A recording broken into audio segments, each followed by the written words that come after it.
Hello दोस्त। Hello दोस्तों।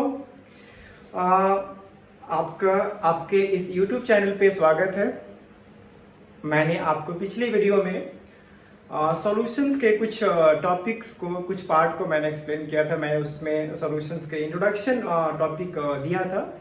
साथ में ही मैंने सॉल्यूट, सॉल्वेंट और सॉल्यूशंस क्या होते हैं उसके बारे में मैंने एक्सप्लेन किया था। और मैंने उसमें भी एक्सप्लेन किया था कि किसी भी सॉल्यूशन का कंसंट्रेशंस को एक्सप्रेस करने का क्या क्या मेथड हो सकते हैं, जिसमें मैंने मास परसेंट, वॉल्यूम परसेंट और मास वॉल्यूम परसेंट मैंने एक्सप्लेन किया था। तो आज के इस वीडियो में मैं आपको दो टॉपिक के बारे में एक्सप्लेन करने जा रहा हूँ। वो भी मेथड है आपका कंसंट्रेशन को एक्सप्रेस करने का। तो उसमें मैं जो पहला टॉपिक एक्सप्लेन करने जा रहा हूँ वो जो है आपका है मोल फ्रैक्शन, और जो दूसरा टॉपिक होगा वो होगा मोलालिटी। और इस दोनों टॉपिक एक्सप्लेन करने के बाद मैं आपको उस पर न्यूमेरिकल्स एक्सप्लेन करूंगा कि कैसे उस पर न्यूमेरिकल्स आ सकते हैं और कैसे उसको सॉल्व किया जाएगा।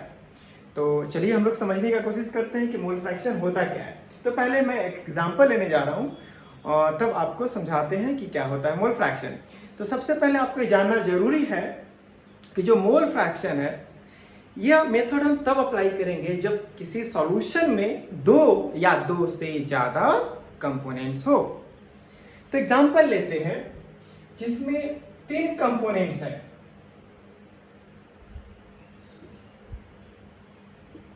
हम बात कर रहे हैं किसकी? मोल फ्रैक्शन की।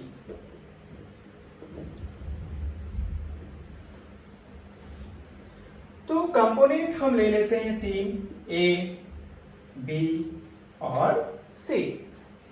तीनों कंपोनेंट का हम रेस्पेक्टिव मास लेते हैं, वेट लेते हैं। वेट मान लिए कि जो कंपोनेंट ए है उसका वेट W1 है। जो मास ले रहे हैं वो हम ग्राम में ले रहे हैं। जो कंपोनेंट बी है इसका जो वेट है W2 है। उसी तरह कंपोनेंट सी का जो वेट है वो W3 है। नेक्स्ट हम लेते हैं मॉलिक्यूलर मास। क्या होगा तीनों का मॉलिक्यूलर मास? हम मान लेते हैं कि इसका मॉलिक्यूलर मास ए है। अब यहाँ पे कोशिश करिए WA लिखने का। यहाँ लिखते हैं हम लोग WB, यहाँ लिखते हैं WC। ये ज़्यादा आसान होगा समझने में। यहाँ पे WB कंपोनेंट B का जो मॉलिक्यूलर मास है मान लिए कि MB है। उसी तरह कंपोनेंट C का मॉलिक्यूलर मास मान लिए कि C है। हम लोग मोल कॉन्सेप्ट चैप्टर में पढ़ चुके हैं कि मोल्स इक्वल टू क्या होता है। तो मोल इक्वल टू जानते हैं, N stands for mole. Mole equal to क्या होता है? Weight by molecular mass. तो हम यहाँ पे हर एक कंपोनेंट्स का मोल्स लिखते हैं। तो लिखते हैं मोल्स। इसका मान लेते हैं कि मोल्स क्या हो जाएगा, फॉर्मूला को पुट करिए तो लिख सकते हैं WA/A में। उसी तरह आप लिख सकते हैं यहाँ पे WB/MB और यहाँ पे क्या लिख सकते हैं WC/MC। तो अब हम बात करते हैं कि आखिर मोल फ्रैक्शन हम लोग किसको करते हैं। तो सबसे पहले, उससे पहले मोल फ्रैक्शन का डेफिनेशन समझने से पहले हम टोटल मोल्स निकालते हैं इस कंपोनेंट्स का, सारे कंपोनेंट्स का सॉल्यूशन में। तो टोटल मोल्स को आप देखिए कितना होता है। टोटल मोल्स, सारे मोल्स को जोड़ दीजिए। WA/A में प्लस WB/AB प्लस WC/MC। ये आपका हो गया टोटल मोल्स। जितने भी कंपोनेंट्स हैं सबका मोल्स को क्या कर दिए हम? ऐड कर दिए, जो कि सॉल्यूशन में प्रेजेंट है। सॉल्यूशन कैसे बनता है हम बता चुके हैं कि जब सॉल्यूट सॉल्वेंट में डिसॉल्व करता है तो वहां पे क्या प्रिपेयर होता है? सॉल्यूशंस होता है। मैंने ये भी कॉन्सेप्ट क्लियर किया था कि सॉल्यूशन ऐसा नहीं है कि सिर्फ क्या बोलते हैं सॉल्यूट डिसॉल्व किया सॉल्वेंट में तो उसको सॉल्यूशन बोलेंगे। यहाँ पे सॉलिड सॉल्यूशन भी होता है। तो अब हम समझने की कोशिश करते हैं कि मोल फ्रैक्शन होता क्या है। तो तो हम लोग बोल सकते हैं कि मोल फ्रैक्शन को हम लोग डिफाइन कर सकते हैं कि किसी एक कंपोनेंट के मोल को अगर हम डिवाइड करते हैं total moles of the solution, तो हम बोल सकते हैं कि उस कंपोनेंट का वह मोल फ्रैक्शन होगा। जैसे मान लीजिए कंपोनेंट ए, इसका अगर हम मोल फ्रैक्शन निकालने की कोशिश करते हैं तो हम लिख सकते हैं मोल फ्रैक्शन किसका, ऑफ कंपोनेंट ए। और हम लोग एक चीज और जानना है कि मोल फ्रैक्शन को आप डिनोट कर सकते हैं x से, या आप इसको डिनोट कर सकते हैं f से। आप जिससे आपको लगे आप उससे डिनोट कर सकते हैं। डिफरेंट बुक में डिफरेंट सिंबल से उसको एक्सप्रेस किया गया है। तो अगर हम कंपोनेंट ए का मोल फ्रैक्शन निकालते हैं तो हम लोग क्या लिख सकते हैं, इसका टोटल मोल कितना है कंपोनेंट का, तो आप देखिए टोटल मोल कंपोनेंट का इतना आया है। कंपोनेंट ए का हम बात कर रहे हैं, कितना मोल्स है, तो है WA/mA। और डेफिनेशन हमने क्या दिया, डेफिनेशन हमने दिया कि mole fraction is defined as the mole of one component is divided by total moles of the solutions.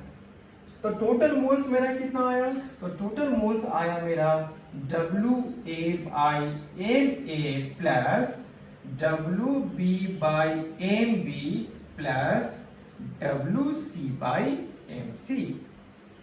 ये हो गया आपका मोल फ्रैक्शन किसका, एक कंपोनेंट का। आप उसी तरह सेकेंड कंपोनेंट का निकाल सकते हैं, आप उसी तरह थर्ड कंपोनेंट का भी मोल फ्रैक्शन निकाल सकते हैं। इसमें हम बोल सकते हैं कि जो भी मोल फ्रैक्शन आया, जो टोटल मोल फ्रैक्शन होगा, सपोज मान लीजिए पहला का मोल फ्रैक्शन x है, दूसरा का मोल फ्रैक्शन मान लीजिए क्या है, xb है, और थर्ड का मोल फ्रैक्शन क्या है, xc है। ये जो सबका जो मोल फ्रैक्शन का सम होगा वह 1 होता है। ये भी जानना जरूरी है कि जितना भी मोल फ्रैक्शन होगा, जो सॉल्यूशन में जितने भी कंपोनेंट के मोल फ्रैक्शन हुए वह सारे यूनिटी के बराबर होंगे, मतलब 1 के बराबर होंगे। तो इस तरह से आप किसी भी कंपोनेंट का, किसी भी सॉल्यूट का या सॉल्वेंट का आप मोल फ्रैक्शन निकाल सकते हैं। तो अब हम इसी में डील करने जा रहे हैं। अगर मान लेते हैं कि सॉल्यूशन बाइनरी है, मतलब कि सॉल्यूट है और सॉल्वेंट है, तो आप उसका मोल फ्रैक्शन कैसे कैलकुलेट करेंगे, तो हम उसको समझने का कोशिश करते हैं। तो सबसे पहले मैं इसको हटाने जा रहा हूं। तो मैं एक्सप्लेन कर रहा हूं कि दो कंपोनेंट है, अगर बाइनरी कंपोनेंट है तो आप कैसे उसका मोल फ्रैक्शन निकाल सकते हैं।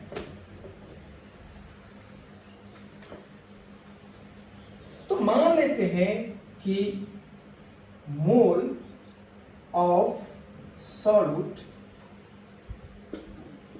n है, उसी तरह मोल ऑफ सॉल्वेंट मान लिए कैपिटल N है। तो टोटल मोल कितना हो जाएगा, टोटल मोल क्या हम लोग बोल सकते हैं कि n प्लस n हो गया।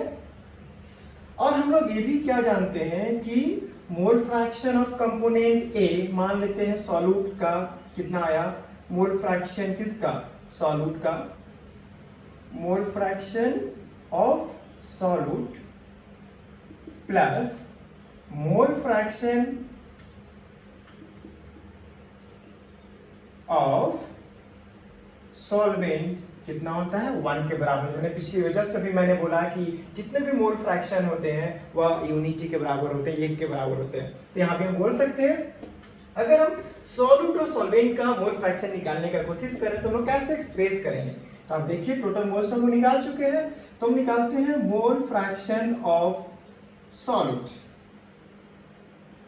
मोल फ्रैक्शन ऑफ सॉल्यूट क्या लिख सकते हैं, डेफिनेशन क्या है कि मोल फ्रैक्शन निकालना है तो जिस कंपोनेंट का मोल फ्रैक्शन निकाल रहे हैं उसका मोल्स को ऊपर लिखेंगे bye total moles. Total moles कैसे निकालेंगे, जो भी उसमें कंपोनेंट्स है सारे का मोल्स को अगर हम जोड़ देते हैं तो उसी को हम लोग बोलते हैं टोटल मोल्स। तो टोटल मोल्स हमने निकाल चुका है, तो हम लोग पुट करते हैं वैल्यूज को। तो यहाँ पे हो गया n, नंबर ऑफ मोल्स कितना सॉल्यूट का n लिख दिया, टोटल मोल्स कितना है n प्लस n, लिख सकते हैं n प्लस n। उसी तरह आप निकाल सकते हैं मोल फ्रैक्शन ऑफ सॉल्वेंट।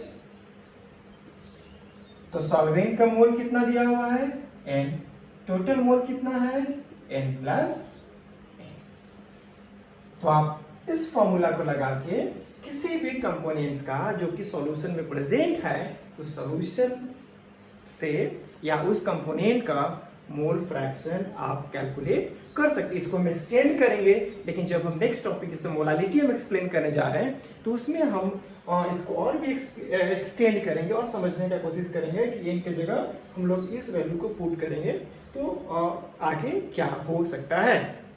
तो यहाँ पे मोल फ्रैक्शन खत्म हो गया, लेकिन एक चीज समझने के बाद क्या है यहाँ पे कि जो मोल फ्रैक्शन होता है वह सॉल्यूशन का अगर टेम्परेचर चेंज कर रहा है तो उससे मोल फ्रैक्शन पे कोई असर नहीं पड़ने वाला। मतलब बोल सकते हैं कि the mole fraction of the solution is independent of the temperature of the solution.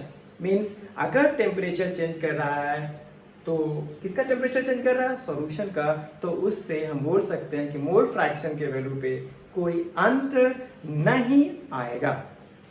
तो यहाँ मोल फ्रैक्शन का टॉपिक खत्म होता है। अब हम लोग जो नेक्स्ट बात करने जा रहे हैं, हम लोग बात करने जा रहे हैं मोलालिटी।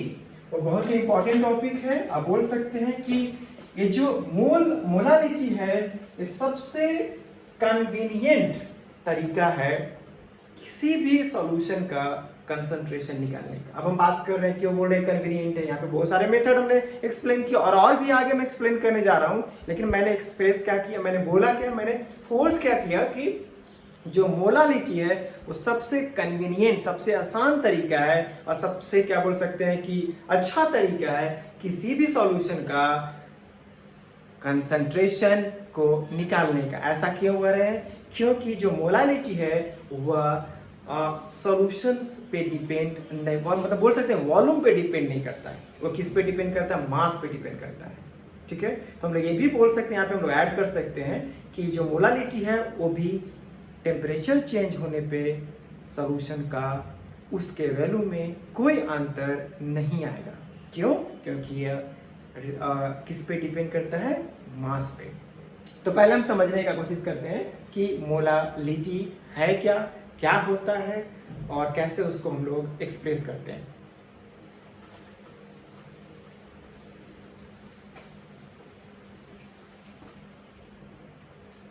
तो जो टॉपिक है वो मेरा क्या है, मोलालिटी।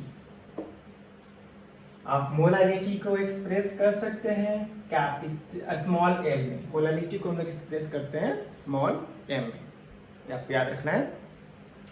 तो समझने का कोशिश करते हैं कि मोलालिटी होता क्या है। कि अगर 1 kg ऑफ सॉल्वेंट ले लिया, कितना kg, 1 kg ऑफ सॉल्वेंट, तो 1 kg सॉल्वेंट में कितना number of moles solute present है, कितना लिया आप, कितना आप यहाँ पे जो आप मोल्स क्या बोलते हैं सॉल्वेंट ले रहे हैं वो कितना ले रहे हैं, 1 kg।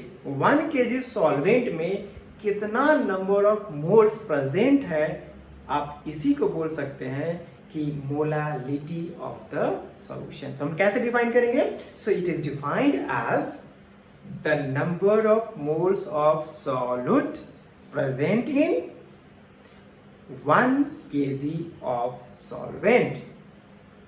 तो हम इसको एक्सप्रेस कैसे करेंगे, तो लिख सकते हैं molality is equal two moles of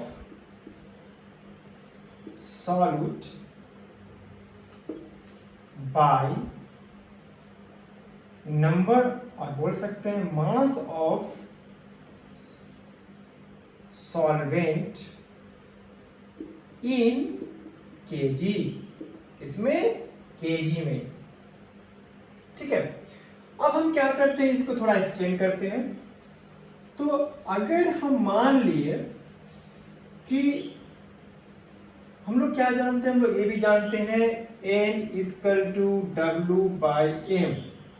ठीक है, तो मान लेते हैं कि जो WA है यहाँ पे वेट है, किसका वेट है? तो वेट ऑफ सॉल्यूट है। हम मान लेते हैं कि वेट ऑफ सॉल्यूट WA है। उसी प्रकार हम मान लेते हैं कि जो MA है ये आपका मॉलिक्यूलर मास है। किसका मॉलिक्यूलर मास है? तो ये भी आपका मॉलिक्यूलर मास है सॉल्यूट का। एक चीज और टर्म हमको मानना पड़ेगा, मास ऑफ सॉल्वेंट। तो मान लिए मास ऑफ सॉल्वेंट क्या है? WB है। WB यहाँ पे क्या ले रहे हैं हम लोग? Mass of solvent. और किसमें हम लोग इसको ले रहे हैं? तो याद रखना है कि हम लोग इसको ले रहे हैं kg में। तो अब हम इसको एक्सप्रेस करेंगे फॉर्मूला में। तो लिख सकते हैं मोलालिटी इक्वल टू, हम लोग स्मॉल m से एक्सप्रेस कर सकते हैं। मोल्स का फॉर्मूला क्या है? W/m। W सॉल्यूट का क्या मान लिए? WA के लिखेंगे, WA। उसी प्रकार हम बोल सकते हैं मॉलिक्यूलर मास क्या माने हैं MA सॉल्यूट का, तो लिख सकते हैं यहाँ पे MA, ठीक है, बाय क्या फॉर्मूला है? Mass of solvent in KG. Mass of solvent में क्या माने? WB। तो क्या हम लोग लिख सकते हैं यहाँ पे WB?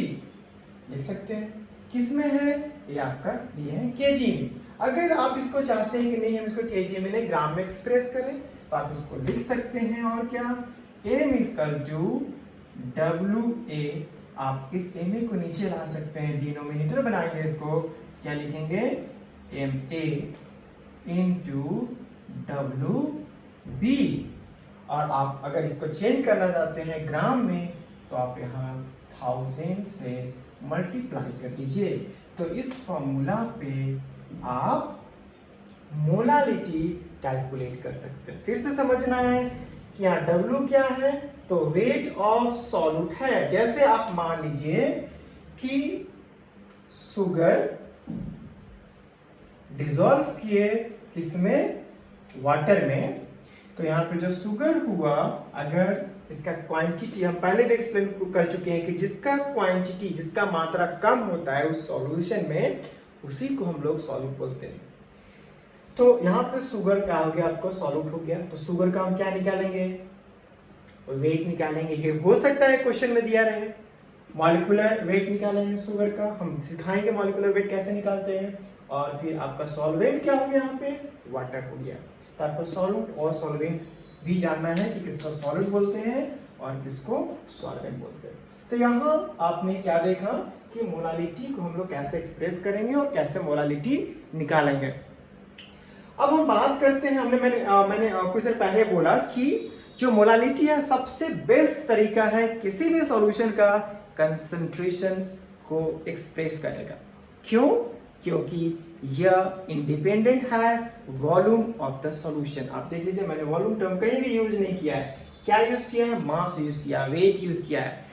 इसलिए अगर वॉल्यूम चेंज कर रहा है किसी भी सॉल्यूशन का, तो उससे मोलालिटी के वैल्यू पे कोई अंतर नहीं आएगा। ये समझना है, आपको याद रखना है। ये सबसे बेस्ट तरीका है कंसंट्रेशन कैलकुलेट करने का। अब हम रिलेशन निकालते हैं किसके किसके बीच में? आपके और हमारे बीच नहीं, हम रिलेशन निकाल रहे हैं मोलालिटी और मोल फ्रैक्शन के बीच, कि क्या दोनों में क्या कोई रिलेशन है, क्या दोनों में कुछ ऐसा है कि हम एक्सप्रेस करें। तो फिर समझने की कोशिश करते हैं कि दोनों में कुछ रिलेशंस है या नहीं।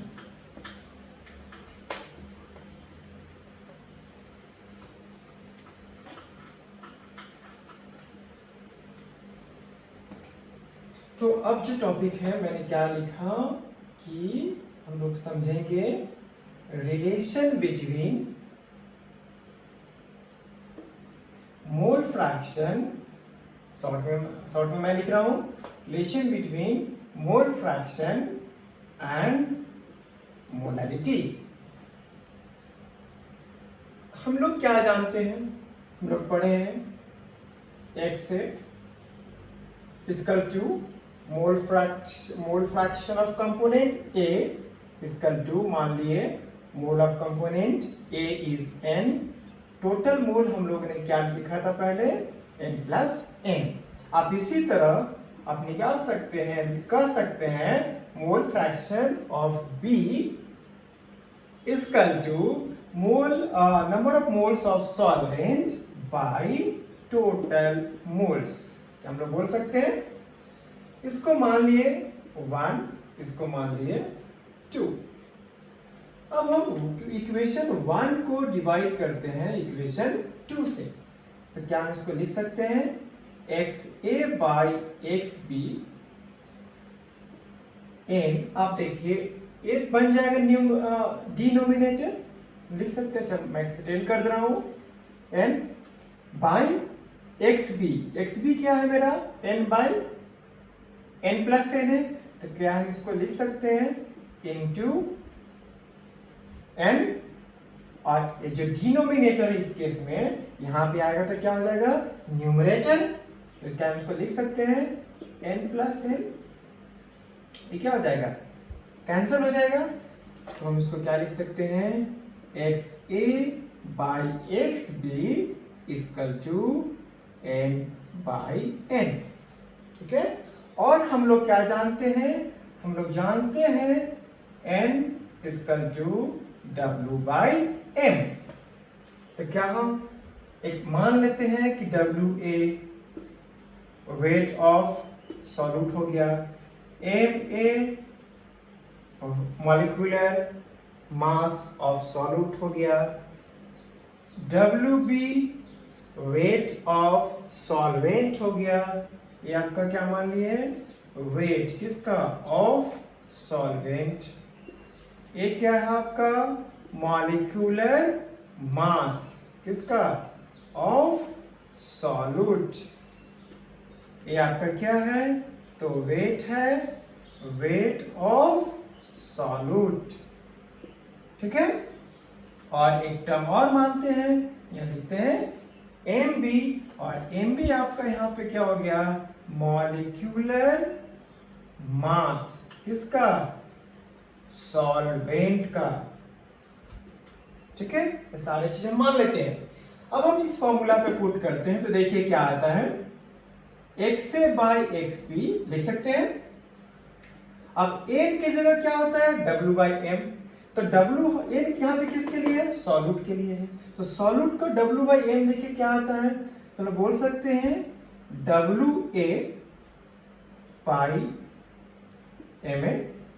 ठीक है, उसी तरह XB क्या है मोल फ्रैक्शन ऑफ सॉल्वेंट, तो सॉल्वेंट का किसके बराबर है n, यहाँ पे n क्या है सॉल्वेंट का मोल्स है, तो मोल्स इक्वल टू हम लिख सकते हैं, हम कैपिटल N के जगह यहाँ पे लिख सकते हैं W बाई M भी लिख सकते हैं।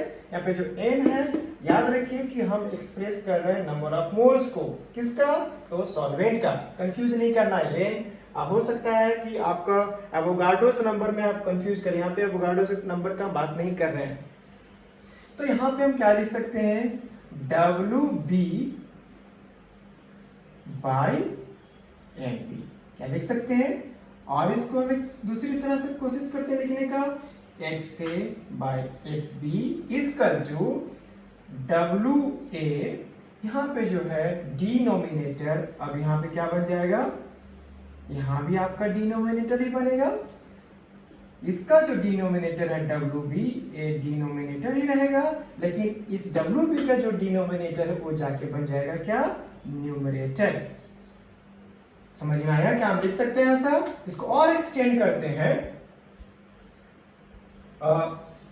मैं कोशिश कर रहा हूं लिखने का, तो लिख सकते हैं XA बाई XB। अब ये जो MB हम इधर लाते हैं, साइड चेंज करते हैं उसका, तो लिखते हैं MB इक्वल टू लिख सकते हैं यहाँ पे WA by MA into WB। हम कुछ नहीं कर रहे हैं, बस एक्सचेंज कर रहे हैं, यहाँ पे मैं कुछ भी नया चीज या नया टर्म नहीं लाया हूं, मैंने बस उसके साइड्स को मैंने चेंज किया है। अब नेक्स्ट क्या करते हैं, दोनों साइड हम 1000 से मल्टीप्लाई करते हैं, तो क्या यहां पे लिख सकते हैं हम लोग XA by XB into MB into 1000, उसी तरह दोनों उसके राइट साइड भी 1000 से मल्टीप्लाई करिए तो क्या लिख सकते हैं WA into 1000 by MA into WB। आप इससे पहले आपने पहले वाले पेज में आप देखेंगे तो WA into 1000 by MA into WB एक किसके बराबर था, मोलालिटी के बराबर था। ठीक है, और हम लोग ये भी जानते हैं, मैंने आपको एक टर्म और बताया कि XA plus XB equal to 1 होता है। बाइनरी सॉल्यूशन के लिए मोल फ्रैक्शन का जो टोटल होगा वह 1 के बराबर होगा। तो और इसको हम क्या लिख सकते हैं, इसको हम लिख सकते हैं XB equal to 1 minus XA। अब आप इसको यहाँ पे पुट करिए तब क्या लिख सकते हैं, आप M इक्वल टू लिख सकते हैं, मोलालिटी इक्वल टू लिख सकते हैं XA into 1000 by 1 minus XA। यहाँ जो XB होगा, XB की जगह क्या लिख सकते हैं 1 माइनस XA into और क्या टर्म बच गया यहाँ पे MB, और यहाँ पे क्या है MB, लिख दीजिए MB। तो ये आपका रिलेशन हो गया मोलालिटी और मोल फ्रैक्शन के बीच में। तो आप समझ चुके कि क्या रिलेशन है मोल फ्रैक्शन सॉल्यूशन का और मोलालिटी ऑफ द सॉल्यूशन में। ये सारे जो मेथड्स हैं ये मैंने कोशिश किया दोनों के बीच के रिलेशंस को समझाने का। तो मोलालिटी इक्वल टू क्या हो गया XA into 1000 by 1 minus XA into MB। सो हम बोल सकते हैं कि मोलालिटी और मोल फ्रैक्शन में ये रिलेशन है। तो आप इस पे न्यूमेरिकल्स आएगा जो आपको बनाना होगा। तो अब जो मैं आपको यहाँ से molality term, mole fraction term और relation between molality and mole fraction क्या हो गया, फिनिश हो गया। तो मैं इसी में कंटिन्यू करने जा रहा हूँ कि आप न्यूमेरिकल्स कैसे बनाएंगे इस दोनों टॉपिक पे। सो मैं एक न्यूमेरिकल एक्सप्लेन करने जा रहा हूँ और आपको कोशिश करता हूँ कि ये दोनों टॉपिक समझ में आ जाए और आप न्यूमेरिकल्स इस पे जो भी न्यूमेरिकल्स आए आप NCERT से बनाएं या अदर बुक्स को फॉलो करें तो उसका न्यूमेरिकल्स आप बना पाए। तो देखते हैं क्या न्यूमेरिकल्स हैं, क्या हम लोग बना पाते हैं या नहीं। अगर आप ये समझ चुके हैं तो आप बहुत ही आसानी से न्यूमेरिकल्स बना सकते हैं।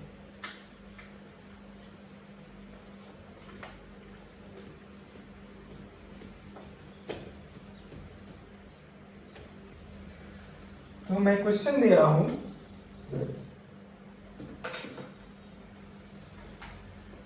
मैं क्वेश्चन रीड कर रहा हूं, मैं लिख नहीं रहा हूं, it's take time. So I am just reading the question, just you listen.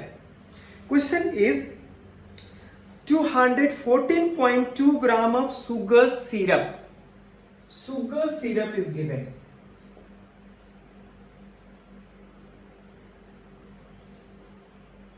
Sugar syrup weight is given. How much? 214.2 gram. I'm going to continue. मैं उसी क्वेश्चन को आगे बढ़ता हूं लेके 214 gram of sugar syrup contains 34.2 gram of sugar। हम लोग बोल सकते हैं कि जो शुगर सिरप है और कितना है 214.2 ग्राम है, उसमें जो शुगर का मात्रा है, जो क्वांटिटी है शुगर का वो 34.2 ग्राम है। तो क्या हम लिख सकते हैं यहाँ पे कि वेट ऑफ किसका, वेट ऑफ शुगर है वो कितना दिया हुआ है 34.2 ग्राम। फिर से हम कंटिन्यू कर रहे हैं। क्या क्वेश्चन में पूछ रहा है, क्वेश्चन में पूछ रहा है कि पहला क्वेश्चन है calculate molality of the solution.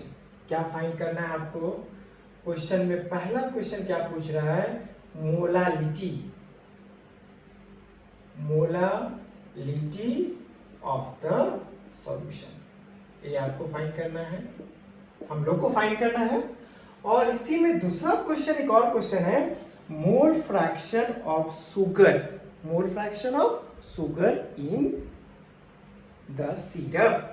दूसरा जो टॉपिक है वो है आपका मोल फ्रैक्शन निकालना। किसका मोल फ्रैक्शन निकालना है? तो आपको मोल फ्रैक्शन निकालना है शुगर का, मोल fraction of sugar in the syrup. ये दो क्वेश्चन आपको फाइंड करना है। हो गया पहला क्वेश्चन, हो गया दूसरा क्वेश्चन। तो दोनों हम लोग समझने का कोशिश करेंगे, ठीक है। तो सबसे पहले आप देखिए कि कौन सॉल्यूट है और कौन सॉल्वेंट है। शुगर को हमने किस में मिलाया? सिरप में। तो क्या बना? Sugar syrup. यहाँ पे सिरप जो होगा ऑफ कोर्स वाटर उसमें होगा, तभी तो सॉल्यूशन बनेगा। अगर सॉल्वेंट ही नहीं है तो सॉल्यूशन कैसे बनेगा? तो जो सॉल्यूशन बना उसमें हम बोल सकते हैं कि शुगर है सॉल्वेंट सॉल्यूट, और जो वाटर होगा उसमें जो प्रेजेंट है और वो क्या हो गया? सॉल्वेंट हो गया। तो सबसे पहले आप लिखिए कि सॉल्वेंट और सॉल्यूट इसमें कौन कौन है। तो हम बोल सकते हैं कि जो सॉल्यूट है इसमें कौन है? शुगर है। सॉल्यूट कौन है? शुगर है। सॉल्वेंट कौन है यहाँ पे इस सॉल्यूशन में? आप बोल सकते हैं कि वाटर है, ठीक है। शुगर का फॉर्मूला क्या होता है? तो C12H, आप C12H22O11, आप शुगर बोला है इसने, इसलिए आप इसको लेके चलिए C6H12O6। नहीं गलत कर रहे हैं, आप इसमें लीजिए सिर्फ C12H22O11। ये हो गया शुगर का फॉर्मूला। ये फॉर्मूला किसका हो गया? शुगर का, ठीक है। तो वाटर का फॉर्मूला क्या होता है? H2O।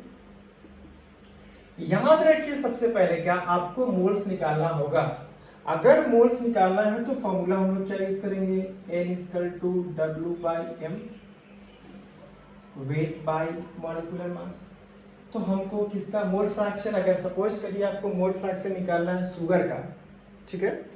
तो उस मोल फ्रैक्शन, अगर हम पहले बात करते हैं मोल फ्रैक्शन का, अगर मोल फ्रैक्शन निकालना है शुगर का तो इसका हमको मोल्स निकालना होगा, और साथ ही साथ आपको सॉल्वेंट का भी मोल निकालना होगा। तो सॉल्वेंट क्या है? वाटर है, तो हमको इसका भी मोल्स निकालना होगा। समझ में आ रहा है? तो हम पहले निकालते हैं दोनों का मोल्स। किसका किसका मोल्स? शुगर का भी और वाटर का। तो लिखते हैं यहाँ पे मोल ऑफ शुगर निकालना है। तो वेट कितना दिया हुआ कुछ देखिए, कितना दिया हुआ है? 34.2 ग्राम शुगर का। मॉलिक्यूलर मास हमको नहीं पता है। हमने एक वीडियो अपलोड किया है इसी चैनल पे, सचित सिंह पे आप फाइंड करेंगे तो उसमें बताया गया है कि आप किसी भी कंपाउंड का, किसी भी मॉलिक्यूल का molecular mass, relative molecular mass, gram molecular mass कैसे कैलकुलेट कर सकते हैं। अगर आप नहीं जानते हैं तो आप उस वीडियो को देखें, आप समझने का कोशिश करें कि कैसे किसी भी कंपाउंड का, किसी भी मॉलिक्यूल का RMM या GMM निकाल सकते हैं। फिर भी मैं यहाँ एक्सप्लेन कर रहा हूँ। मुझे इसका GMM निकालना है तो लिख सकते हैं GMM of C12H22O11 equal to, कितना कार्बन है? 12। कार्बन का एटॉमिक मास कितना होता है? 12 प्लस कितना हाइड्रोजन है? 22। हाइड्रोजन का एटॉमिक मास कितना होता है? 1 प्लस कितना ऑक्सीजन है? 11। ऑक्सीजन का एटॉमिक मास कितना होता है? 16। आप पूरा कैलकुलेट करिए तो 12 12 जा 144 प्लस 22 प्लस आप इसको मल्टीप्लाई करिए तो कितना हो जाएगा? 11 6 जा 66, कैरी 6, 11 1 जा, आप ऐसे निकालिए 16 6 6 1x176। अब सारा ऐड करिए तो आएगा 342 ग्राम। तो इस तरह से आप GMM निकाल सकते हैं। तो GMM पुट करते हैं, कितना है 342 ग्राम।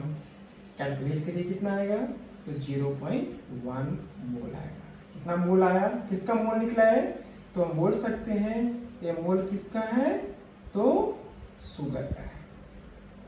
ठीक है, शुगर का मोल्स निकालिए। अब उसी तरह हम मोल्स निकालेंगे किसका, वाटर का। तो एन किसका निकालने जा रहे हैं, वाटर का।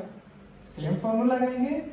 वेट दिया हुआ है वाटर का, नहीं दिया हुआ है, तब क्या करें, वाटर का तो वेट मालूम नहीं है, शुगर का वेट मालूम था। तो आप ऐसे समझिए कि ये जो सॉल्यूशन है इसमें शुगर और वाटर दोनों है। तो उसमें से शुगर कितना है, शुगर आप देखिए 34.2 है। तो अगर माइनस कर सकते हम लोग उस सॉल्यूशन में शुगर का मात्रा को अगर हम बाहर निकाल दें, सॉल्यूट को बाहर निकाल दें, तो क्या बचेगा, सॉल्वेंट। सॉल्वेंट का मास मालूम हो जाएगा।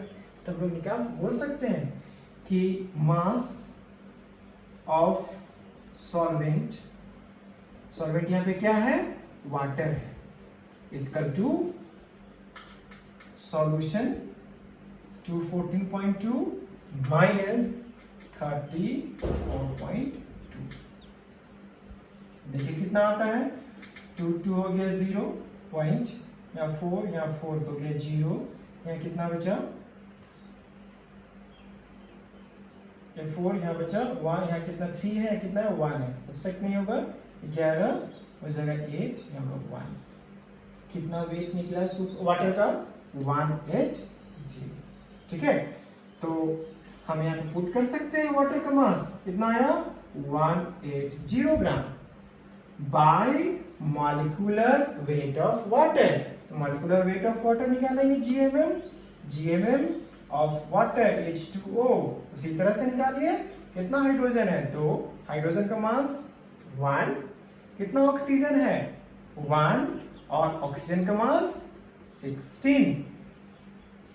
तो जोड़िए कितना आता है, कितना आएगा 18 ग्राम। तो आप इसको यहां पे पुट करिए 18 ग्राम। तो कितना आ गया यहाँ पे, number of moles of water कितना आ जाएगा, अब देखिए कितना आएगा, तो 10 आएगा। तो यहां से मैंने क्या निकाला अभी, मोल्स किसका, शुगर का, और क्या निकाला, मोल्स वाटर का।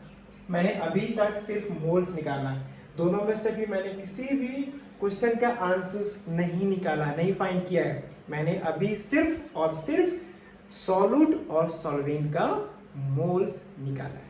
ठीक है, तो अब हम जो निकालने जा रहे हैं वो हम निकालेंगे क्या, मोलालिटी। सबसे पहले हम निकालते हैं मोलालिटी, तब हम निकालेंगे मोल फ्रैक्शन। तो मैं इसको हटाने जा रहा हूं, आप समझ लीजिए कि कहाँ पे क्या था, क्या वैल्यू था। मैं इसका फिर से यूज आने वाला है, इसलिए आप इसको ध्यान से देख लीजिए कि मोल्स कितना है शुगर का, और वाटर का नंबर ऑफ मोल्स कितना आया है।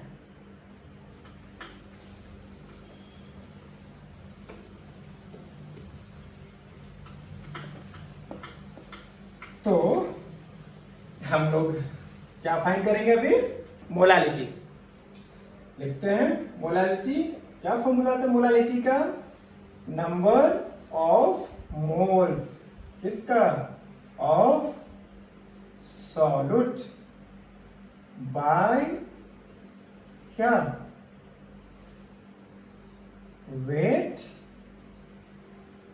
ऑफ सॉल्वेंट इन केजी, ये फॉर्मूला होता है।